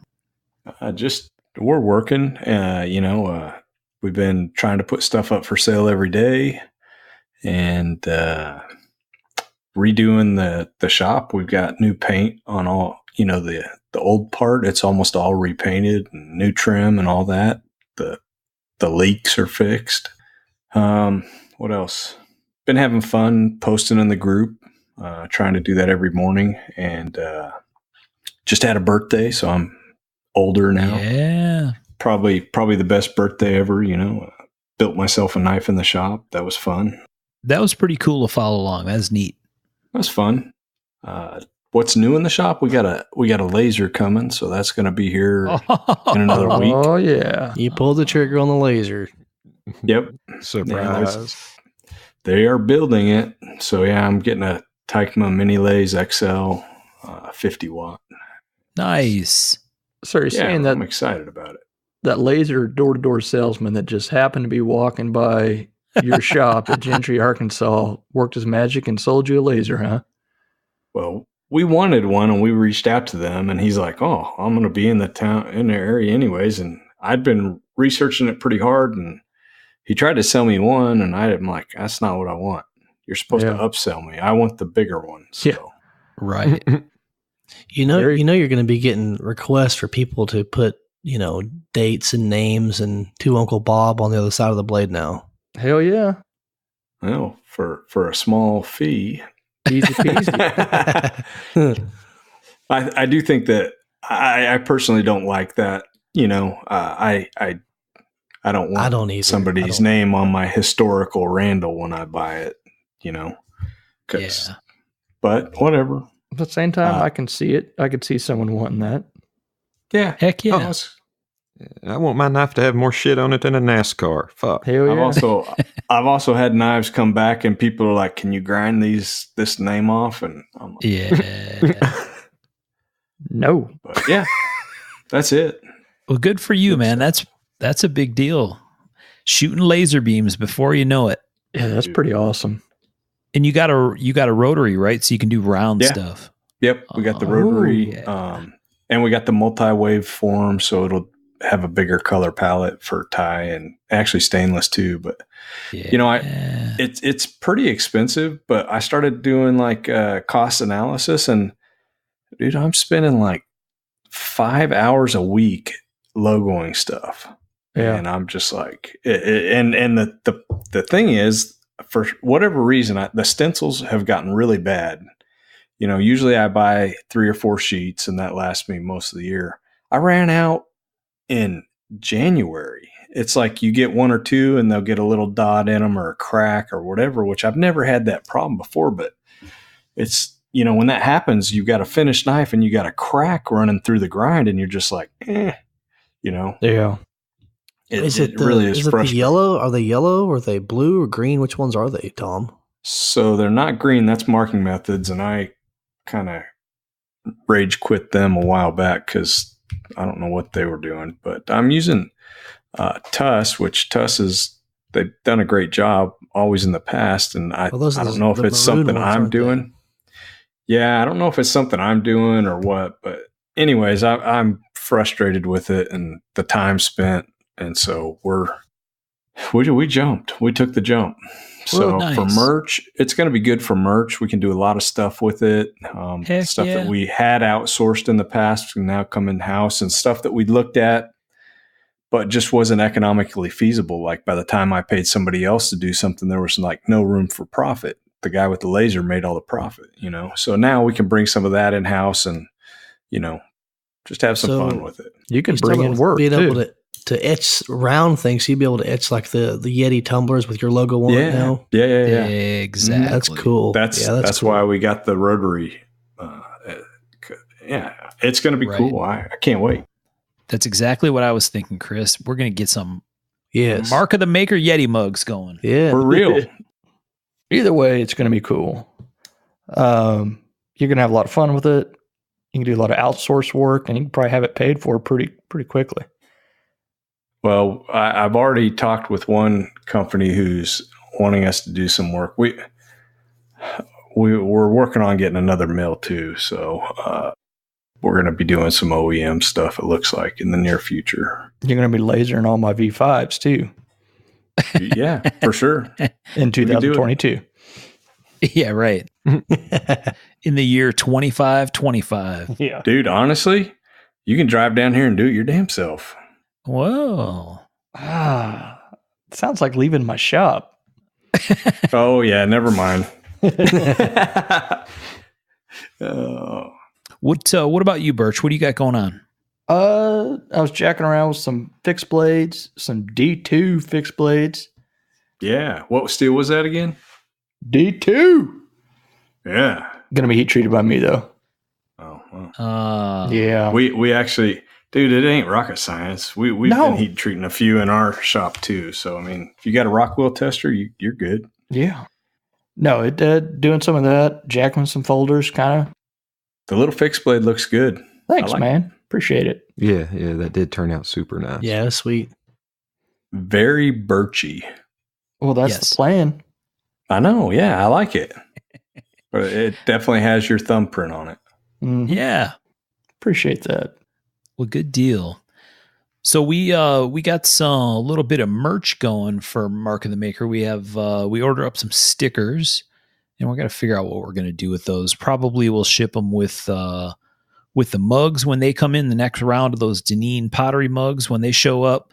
We gotta work up another T-shirt design, so we got that going on. I ordered some stickers for the ray gun thing with that cool Space Girl kind of logo that Lydia Roberts did for me. Mm-hmm. So I got some of those coming too. Those came out really nice, and yeah, we got all kinds of stuff going on. What about you, Chris? What are you working on in the shop?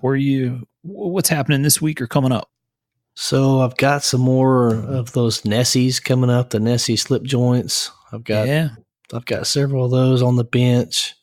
I've got the keyhole on the bench, and I've got a lockback started. So I'm going to try to get those Nessies finished up, finish the keyhole, and then get on some lockbacks.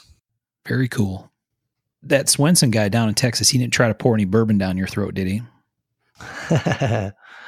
You know, he tried, but it was all business, man. Ah, yeah, sure. I saw a spy photo from your visit. I'm not buying that it was all business, but good. That stuff is pretty cool, right? It seems like every time I talk to somebody who's gone to another maker shop and spent time and hung out, you end up taking some stuff away, right? Everybody wins in some of those situations. Yeah, it was really neat. You know, he took me to we did the lockbacks at Luke's shop, and then he asked me if I wanted to go meet Bill Ruppel or go to Bill's shop. I'd met Bill before at the shows. Right. And I said, yeah, let's go check it out. So we went over there, and Bill was working on some stuff, and I noticed he had a pantograph, and he's just started the pantograph stuff. And Ruppel's been making knives full time for over 30 years. And, you know, he's, you know, somebody that I look up to in the slip joint world. And it was really neat that he had some interest in talking about the pantograph. And so I started talking to him about that. And then he started asking me questions about the pantograph, and I was able to answer him and help him out. So it was cool that I was able to teach him something too, you know? Right. Yeah, very. Two-way street. Yeah. It's always awesome. It's always fun to visit another maker's shop and just learn and like I said, just both of you take something from it, you know? Yeah. Well, awesome stuff, man. All right. Well, upcoming show stuff. I think the next show that I'm thinking of is the Monkey Muster, right? That's in a couple of weeks. Next. Well, I mean, if you're not going to Connecticut. Yeah, right. If you're not coming to Tom's Trunk Show. So Monkey Muster's coming up. I think that's April 6th or something, right? I think is what what Brady's website said. Yeah. So that's worth checking out if you are in the area or can make your way over there to Arizona. We hear nothing but good things about that show. So that's a cool thing. The ice show is in Fort Worth this year, and it's this weekend. Oh, is it? Yes. That's Luke's been working like crazy on stuff, getting ready for that one. Yeah, it's this weekend. Yeah. Okay. So it used to be in Kansas City, and the contract was up. So I guess Moen bought out the contract, and it's in Fort Worth now. Check that out. Yeah. Well, there you go. I think our next episode, we think, is going to be about Loveless, right? Mm-hmm. So we have a couple. Time to do some homework. Yeah, we got a lot of homework to do, and I think we're going to do something fun with the Loveless episode. That would be really cool. Have someone join us and talk a little bit. So more to come on that once we get it all sorted out. But I think that'll be the next one. So that'll be episode 26 if all goes well. We may sneak a mini-sode in there somewhere in between, depending on how the Loveless thing comes together. But I think we got to rip the Band-Aid off on that thing and just do it. Yeah, that'll be cool. It's time. We haven't done a history one in a while. So, Chris, thanks for taking the time to join us tonight and shoot the shit for so long. Yeah, thank you. Thanks, man. Yeah, thanks. A great convo. Yeah, thanks for having me, guys. Yeah, this was awesome. Yeah, well, it's been a pleasure. We appreciate your time. And hope everybody out there in podcast land enjoyed the show. And as always, thanks for listening. Thanks, everyone. Thanks. Thank you, folks.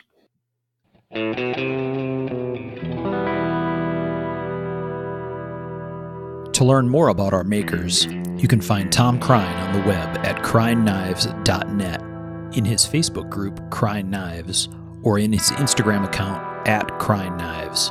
For Michael Birch, check birchtreeblades.com, Facebook group Birch Tree Blade Works, or Michael's Instagram at birchtreeblades. For myself and the Raygun Bead Project, we're on the web at raygundivision.com.